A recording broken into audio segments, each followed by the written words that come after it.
Hello, dear listeners, and welcome back to Book Summary 5, the 5-Minute Summary channel. I'm Sammy, your host, and today we're exploring The Happiness Hypothesis, Finding Modern Truth in Ancient Wisdom by Jonathan Haidt. This thought-provoking book combines ancient philosophical ideas with modern psychology to explore what truly makes us happy. Haidt presents a fascinating journey through history, culture, and science to reveal insights on happiness and well-being. Let's dive into the key ideas and lessons so you'll feel like you've read it cover to cover. At the core of the happiness hypothesis, Haidt asks a simple yet profound question: what makes life worth living? He approaches this question by examining how ancient wisdom from philosophers like Plato, Buddha, and Confucius aligns with modern scientific research on happiness. The result is a synthesis of psychological theories and timeless wisdom, showing that many of the truths about happiness have been known for centuries, but modern science can help us understand why. One of the central ideas in the book is the divided self. Haidt draws on the metaphor of the rider and the elephant to describe the relationship between our rational mind and our emotional mind. The rider represents our conscious, logical thinking, while the elephant symbolizes our subconscious drives and emotions. The rider can guide the elephant, but the elephant is powerful and often steers us in directions that our rational mind may not want to go. Haidt argues that much of happiness depends on learning how to balance these two forces, learning to manage our emotions while also guiding them with reason.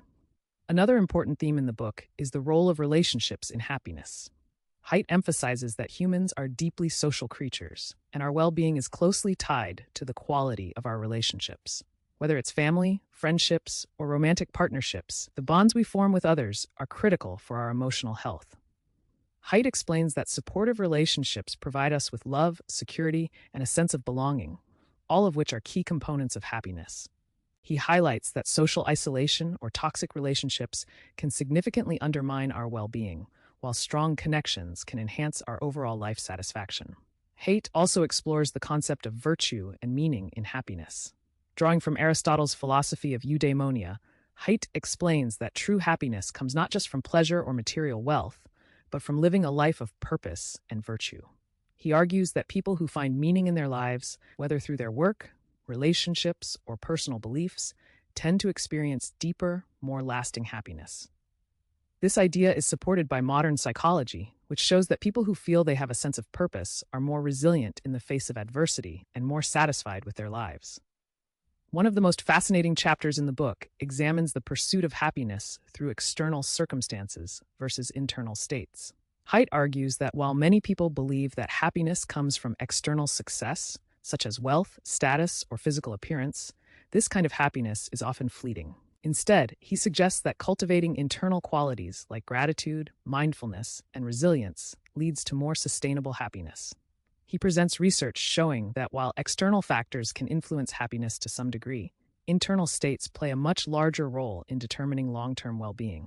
Another key insight from the happiness hypothesis is the adaptation principle, which explains why we tend to return to a baseline level of happiness after major life events, whether positive or negative.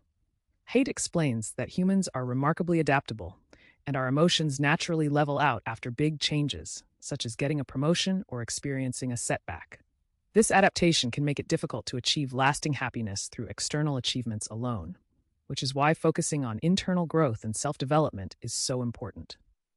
Haidt also discusses the concept of reciprocal altruism, which refers to the idea that helping others can make us happier. He shows that acts of kindness and generosity not only benefit the recipient, but also improve the well-being of the giver. When we act with compassion and contribute to the well-being of others, we feel more connected and fulfilled. Haidt suggests that incorporating acts of service into our lives can be a powerful way to enhance happiness.